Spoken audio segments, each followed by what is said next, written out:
मेरा नाम मुहम्मद फारूक अजहर है ते मेरा ताल्लुक साहिवाल दे नाल है। मैं स्कूल टीचर हाँ, शायर अदीब और उर्दू अंग्रेजी का खतात भी हाँ। ते अज एक पंजाबी दी गज़ल मैं तुहाडी नज़र करना। इस गज़ल का मतलब है कि खुशबू ओ नहीं रही गुलाबां विच, खुशबू ओ नहीं रही गुलाबां विच, गई मुक हुण प्रीत भरावां विच। शेर सुनो कि यारी लाइए ते हुण धुप दे नाल, यारी लाइए ते हुण धुप दे नाल, सुख ते नहीं दिसिया छावां विच।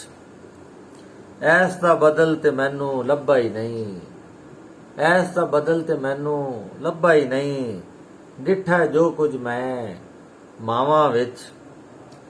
शेर सुनना कि आया कदी नहीं रोज उड़ीकी जाना, आया कदी नहीं रोज उड़ीकी जाना, हुण ते सच नहीं रहा कावां विच।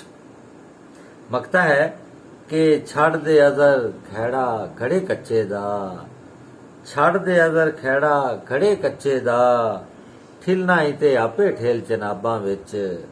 खुशबू ओ नहीं रही गुलाबां विच, गई मुक हुण प्रीत भरावां विच। बहुत शुक्रिया जी।